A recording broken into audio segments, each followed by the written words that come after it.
Welcome to the Dinosaur Review for Kids podcast, a show all about reviewing dinosaurs on a scale of 1 to 10 fossils before only the elite terrible lizards make it into the prehistoric cage match. This program is presented by the Sinopterus Company and can be heard within all the rock layers across the planet. Grab your dinosaurs and your official scorecard because it's now time to dig for dinosaurs. Here's your Mesozoic host, Dinosaur Ranger Anthony.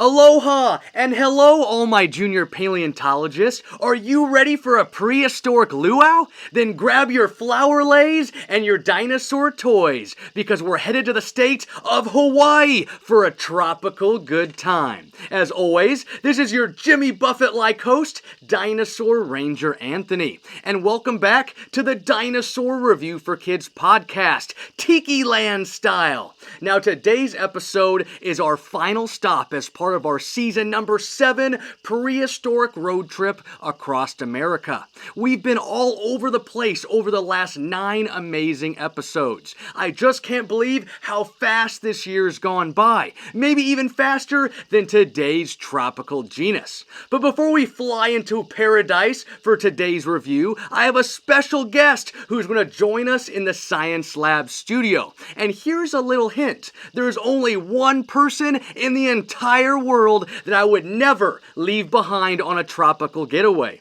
Do you know who it is?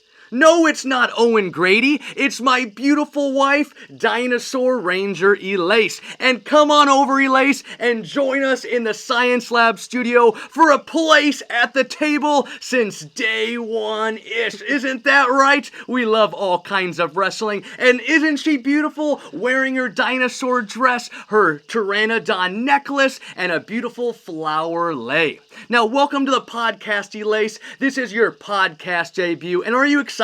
Yeah, I'm very excited to be here. Thanks for having me today. Perfect. Now, you might recognize Ranger Elise's voice, and that's because she helped me record the opening intro of the Dinosaur Review for Kids podcast. So technically, she's been on every episode, but today is her actual debut.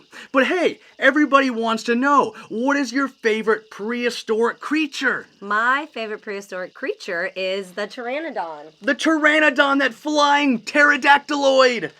And here we have our pteranodon skull from the Stomp Chomp Roar Company, head crest, toothless beak and all, even the little eyebrow orbit right there, the orbital bone. Super cool. Now, why do you like this one the most? I like the pteranodon because one of my favorite movies growing up was The Land Before Time, and I always loved Petrie. I always thought he was just silly and cute. And I really love birds, so I thought it was so cool that animals that big were flying up in the sky back then. Yeah, and that's just too cool, and we're going to have such a fun time today. Now, we just love spending time near the water. We're just a couple of Nebraska beach bums without a beach, unless maybe Lake McConaughey has a sort of a beach, but it's not tropical anyway. Well, today we're just going to happen to be reviewing Elise's favorite type of non-dinosaur, those flying prehistoric reptiles. Now, sadly, Hawaii doesn't find dinosaur fossils on its 8 major islands that make up the archipelago.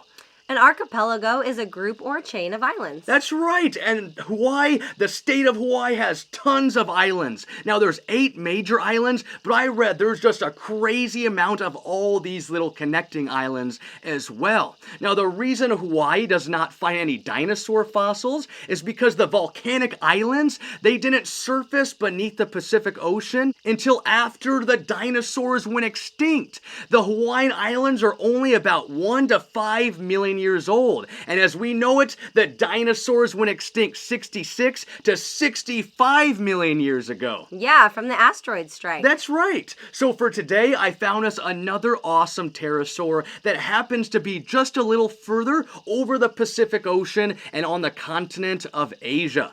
But before we grab our tiki torches and our beach towels and our fresh fruit for today's review, let's update you guys on some dinopreneur news.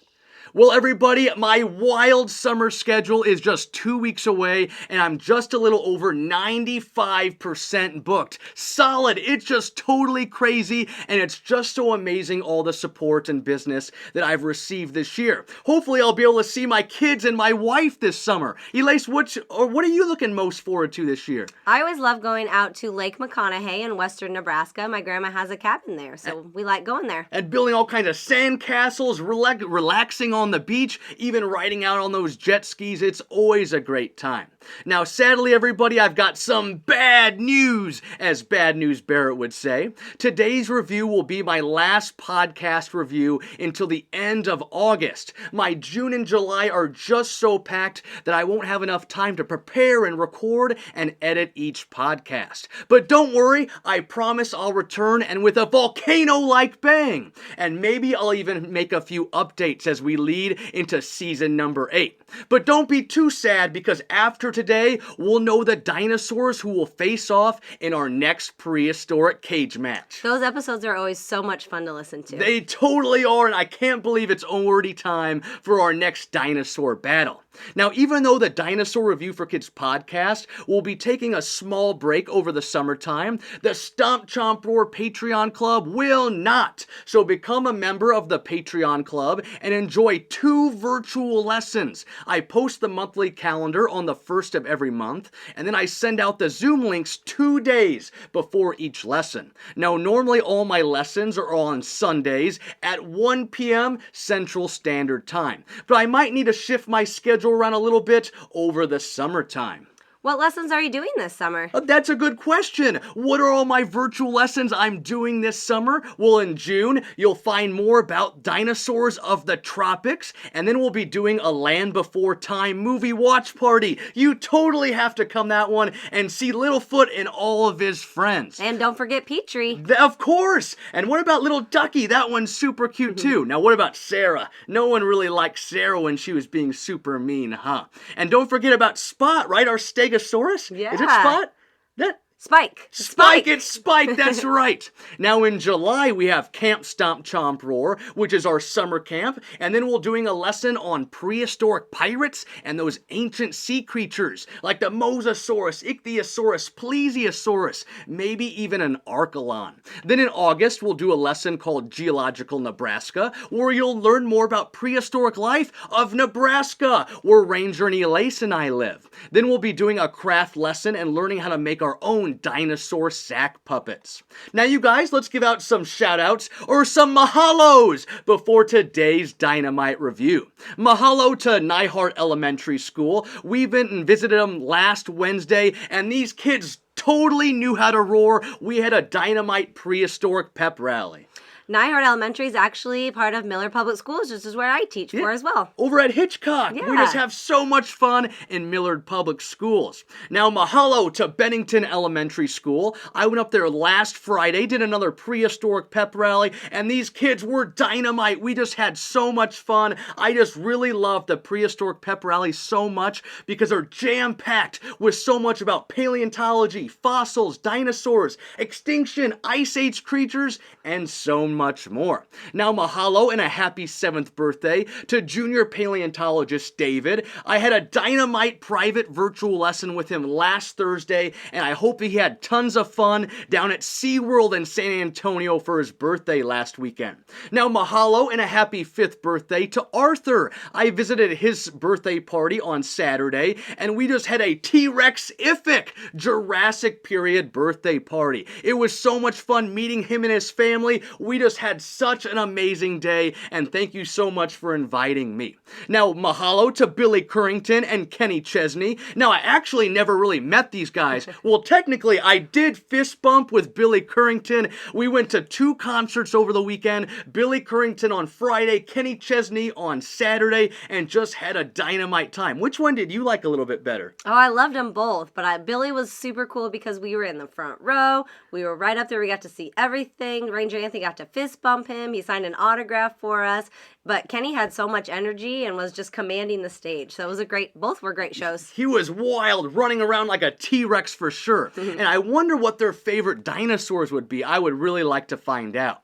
Now, a mahalo and a happy Mother's Day to all the dinosaur mamas out there. We went to Cilantro's for our annual Mother's Day dinner last night and had so much fun like normal. And if you ever make it to Omaha and you love Mexican food, you have to go to Cilantro's and get the burrito loco. It's Elise and I's favorite, smothered in all kinds of queso. It's just so good.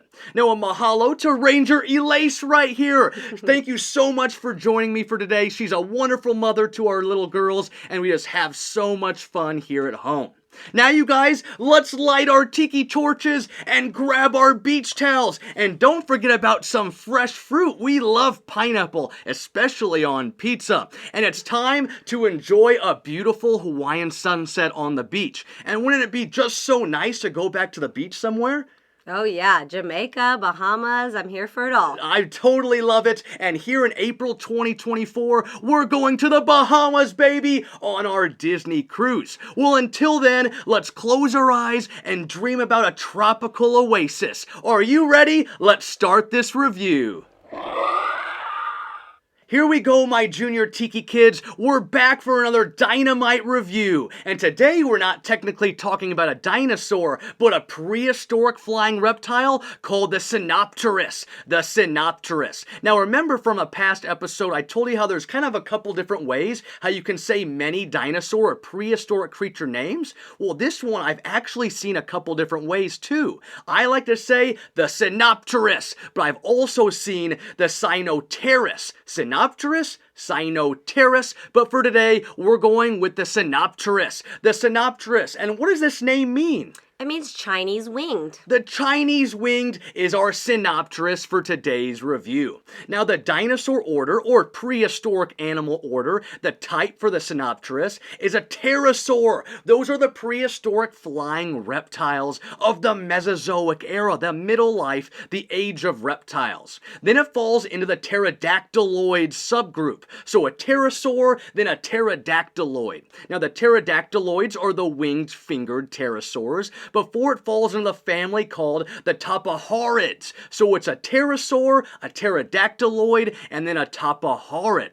Now our pterodactyloids, they live back in the Jurassic and Cretaceous period. They're pterosaurs that had short tails, toothless jaws, head crest, and that elongated fourth finger. So our Sinopterus again, a pterosaur, a pterodactyloid, and a tapahorid. It's not to be confused with those rhamphorhynchoids that had all kinds of teeth and that diamond-shaped tail at the back of their tail covered in all kinds of feathers. Now, how big was this pterosaur? What was the length, the height, and the weight of our Sinopterus? Elise, what was the wingspan of our Sinopterus? The wingspan was up to 4 feet. That's right, up to 4 feet in length from one tip of its wing all the way over to the other tip of its wing. So 4 feet or 1.2 meter. Now, the Sinopterus could also be about 14 inches high or 35 meters from its skull all the way down to its clawed toes if it was standing up on the ground. And it could also weigh only 7 pounds.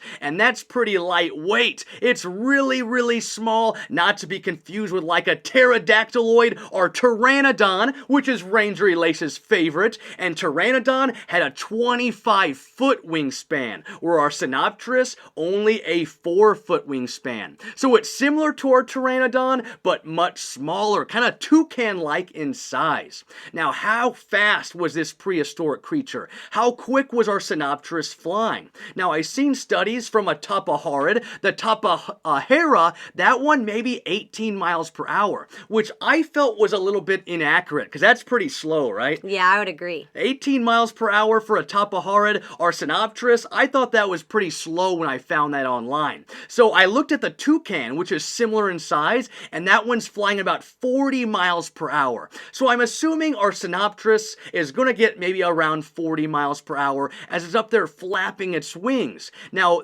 this one is bipedal and quadrupedal. So it can get down on 2 and 4 legs, and it's down on the ground, maybe hunting, looking for all kinds of food to eat. And scientists can calculate the speed of flight by looking at their weight, their wing area, and their flight power. So that's where we're coming up with these numbers, maybe 40 miles per hour for our Sinopterus right here. Now, how do these ones fly? They flap their wings to fly, and they also use wind drifts. That's right. Now, many of our big creatures, like our pteranodon or Quetzalcoatlus, they're always just riding those wind currents up there in the sky. But our Sinopterus, who's a lot smaller, is probably flapping their wings a little bit more to get all kinds of motion, momentum, as they're up there floating around above all those dinosaurs. Now, let's talk about the weapons or defense, some of the characteristics of our Sinopterus. Well, this one has a large 7-foot skull, and it's pretty big for their body. Now, what about their jaws? Did they have any teeth in there? Nope, they had toothless, pointy bird-like beak. That's right, there's no teeth in our pterodactyloids. They're toothless, no teeth in there, even though in the toys we have right here in our science lab, me and Elise have 2 of them right here. We've got this one, the blue one looks like a peacock. I've got the red one right here. These are the Jurassic World Tapaharids, or Tapahera, and they've got teeth in their jaws, and they wouldn't have had teeth in real life. So why do you think the toy company gave them teeth? To just make them look vicious, make them look more mean. Ooh, they're a little bit meaner, huh? So maybe that's why they gave them all kinds of teeth to have them look cool, but our pterodactyloids are toothless. There's no teeth for our Sinopterus. They have a toothless, pointy, bird-like beak. Now let's talk about that head crest on their head. So our Sinopterus has a long, bony midline crest. Now it ran from the mid-beak all the way up its skull to the back of its head, and it overhung at the rear. Now there was somewhat of a soft tissue that made this head crest a little larger, and it could have been covered in all kinds of colors. And what do you think it was maybe used for? I think it was probably used for display or for mating purposes. Yeah, they could be totally colorful, beautiful, just like you, as they're maybe trying to attract a mate, so that they can keep the species and the genus going back during the Mesozoic era. All kinds of colors. Maybe it helped them recognize each other between their friends and the family, and probably somewhat of a flock system they lived in. Now, they also have a small crest under its lower beak, and maybe that would have made them look a little bit different too between all of their family members and friends. Now, they had big eyes, which that's going to give them great eyesight, just like we have great eyesight, right? Yeah. And we've got our glasses to help with that eyesight as well. Now, our Sinopterus is lightly built with hollow bones, and that's making them very lightweight. Remember, they're only about 7 pounds, and their small body was probably covered in all kinds of fur. I'd love to pet one. That would just be too cool. I would definitely have a Sinopterus for a pet. Now let's talk about their wings. Remember, our pterodactyloids, our Sinopterus, has that elongated 4th finger. But their wings are probably covered in somewhat of a leathery membrane. They've got 3-fingered claws, so they got those 3 fingers kind of in the middle of their wings. And then they got that elongated 4th finger, or their pinky, that stretches all the way rest out of the wing. And that maybe is helping them be able to grab on all kinds of stuff down on the ground as they're walking around, maybe in that quadrupedal stance. Now they have 5 clawed toes, so down there on their feet they've got 5 claws. Maybe that's helping them hang up in the cliffs on all kinds of tree branches that are kind of coming out of the cliffside, overhanging maybe some waters, a tropical landscape down there as they're about to swoop down and get all kinds of fish. Because what's the diet of our Sinopterus? They're piscivores, so they're eating crustaceans, insects, and fish. Probably eating all kinds of stuff coming out of the waters. And I even read maybe they're even a frugivore or an omnivore, maybe eating some kinds of seeds or getting all kinds of early Cretaceous period fruit. Now, our Sinopterus is probably also living in a flock system, like I said, living with all their family members, all their friends, and they're all going down, swooping down into the waters, getting all kinds of seafood out of the water. We just love seafood when we got on vacation all the time. Now, where did this dinosaur, or where did this pterosaur live back during the Mesozoic era, and how long did this species live? It lived 125 to 113 million years ago during the early Cretaceous period. That's right, and the Cretaceous period is that third time period of the Mesozoic era. So it's in the mid-Cretaceous period or a little bit into that early Cretaceous period. Now they're living in somewhat of a marine habitat like we mentioned. They're piscivores, getting all kinds of stuff out of the waters. Now it was found over in China, and that's in the continent of Asia. And then it was found in the Liaoning province. Now the formation, it was found in the Jufu Tung Formation and found and named back in 2003 by Wang and Zhou. Now they find 2, maybe 3 nearly complete specimens. Now something really cool about our Sinopterus is it's the first tapahaurid discovered out of Brazil. So many of the tapahauras are found in South America in the country of Brazil, but our Sinopterus is the first one found outside of Brazil in China.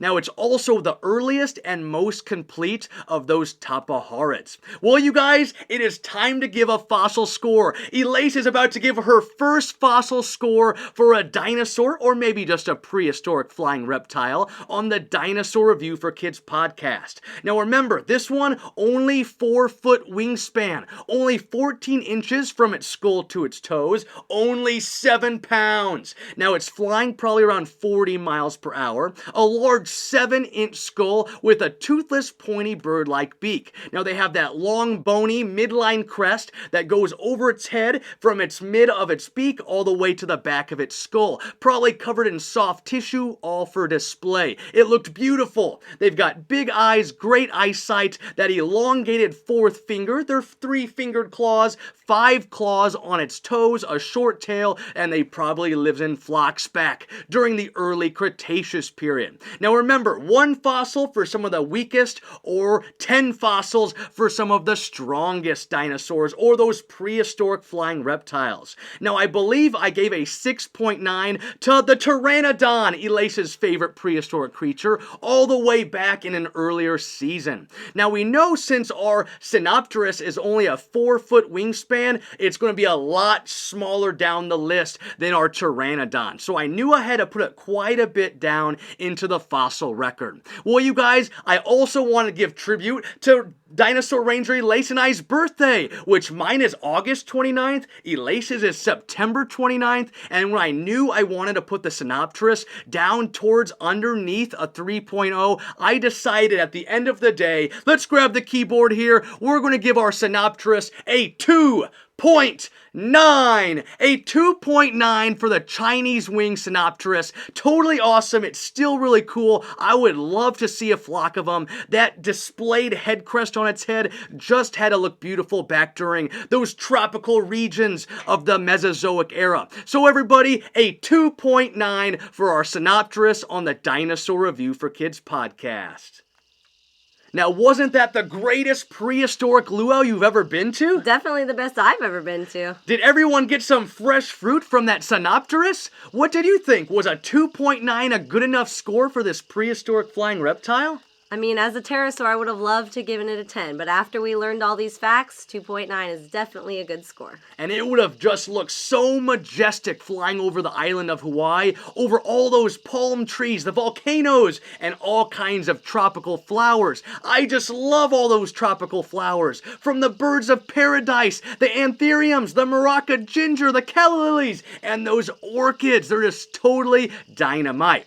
Now, besides prehistoric flying reptiles, let's talk about birds that live today, because as we know, birds are technically dinosaurs. And Ranger Elise, what's your favorite bird? I love peacocks. I love their big, beautiful tails and their blue color. They're so pretty. And their feathers are just to die for. We have a ton of peacock feathers upstairs in our house, and they just look great up there on display. Now, my favorite flying reptile, or not a flying reptile, a dinosaur that lives today called a bird, is the toucan. And I've got my favorite little toucan friend right here that always used to love to sit up here on my microphone. I love the Toko toucans. They have all kinds of pretty bills, from greens, yellows. They just look too cool, and I would definitely like to have one someday in the Stomp Chomp Roar company. And hey, what about Spot? Don't you miss your childhood budgie bird?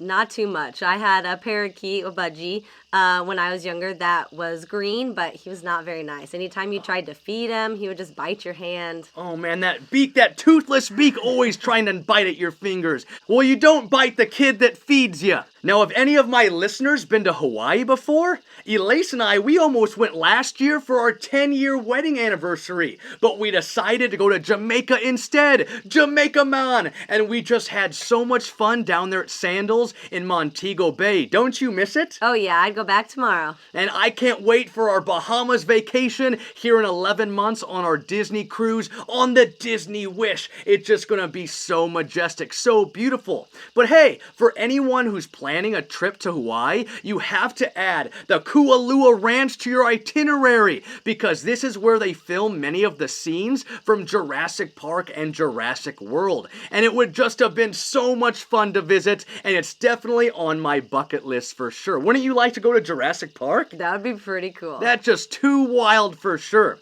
Now, this year for our anniversary, number 11 for us, it's on June 9th, and Elise and I are going to Kansas City, the Chiefs! But we're not Chiefs fan, we sadly like the New York Jets, and hopefully they'll be good this year with Aaron Rodgers, fingers crossed. Now, it's going to be such a fantastic time down in Kansas City. We're going to Worlds of Fun. Aren't you excited? What are you looking forward to most to ride? I'm ready for those roller coasters. The roller coasters, the Mamba. What about the wooden ones? The Timberwolf. We'll be shaking all over the place. Don't you like those wooden coasters? Not as much. They just rattle your brain a little bit. It's like riding a T-Rex for sure. Now, after the amusement park, we're also going to one of our favorite restaurants called Jazz, Louisiana Kitchen. And I can't wait to get some cheesy stuffed catfish or maybe even some oysters for an appetizer. What do you think you're going to have? I'm probably going to have to go for that cheesy stuffed catfish. It looked real good last time we had it. Yeah, or maybe those po' boys. They're just so good down there in Louisiana Kitchen. We can't wait to go back to Jazz. Now, you guys, let's give a few jokes before we end our podcast for today. I'll let you go first. Ladies first. All right, here we go. Why did the Hawaiian music teacher jump into the Pacific Ocean? Why did that Hawaiian music teacher really jump into the Pacific Ocean? I don't know. She wanted to test the water. Oh, get it? A test. The teacher is always giving out the test to all the kids. Well, you guys, here's mine for this evening. How did the Hawaiian dinosaur hipster die? How did that Hawaiian dinosaur hipster die? I don't know. Well, you guys, it's quite simple. He walked on lava before it was too cool. Hang loose, dinosaur. Don't walk on that hot lava. Now, during our next podcast episode, we're going to... Wait, that's it! We've completed all 9 reviews of season number 7 on the Dinosaur Review for Kids podcast. The stage has been set for our next prehistoric cage match. We are ready for another dinosaur battle, and it's going to be wild. Now, technically, it should be the Tylosaurus versus the Diplodocus, but I think I'm going to mix it up a little bit. Now, I don't want to give too much away, but for one, the cage match is just for the dinosaurs. So the Tylosaurus is disqualified. You think that's probably good, right? We got to get rid of those sea creatures or any of those flying prehistoric reptiles. And that leaves the Diplodocus versus the Ichthyovenator. Now that sounds like a good matchup, but we've already done twice a theropod versus a sauropod. So let's replace that long-necked dinosaur Littlefoot with another mighty herbivore from this season. And I just can't wait to record it. I'll also make sure to get this podcast released in 2 weeks on May 31st, just before my summer craziness begins. Well, that's it, everyone. It's time to blow out these tiki torches and wrap up another Dynamite review season. Now, this will be our last prehistoric review until August. Remember, around August 29th, my birthday. But remember, you can become a Junior Dinosaur Ranger by joining my VIP, my very important paleontologist Patreon club. Just head to my website at stompchomproar.com and scroll down the homepage until you see that big red banner about about my exclusive Dinosaur Club. And what do you think, Elise? Did you have a fun podcast debut on episode number 69? I sure did. It was so much fun. Thanks for having me. Awesome. Do you think you'll come back again, maybe even for your birthday on September 29th? That would be fun. We'll have to wait and see. And all these 29s, it's just like the Sinopterus, who scored a 2.9 on the Dinosaur Review for Kids podcast. And I also want to say thank you so much for joining me today. Everyone give her a round of applause, or maybe your best dinosaur rower. Now remember, my name is Dinosaur Ranger Anthony, your Hawaiian-like host for today's Tiki Land podcast. And as always, keep digging for dinosaurs. Bye, everyone. And hey, don't forget to put pineapple on your pizza. It's the best. Hang loose, everybody. Wow!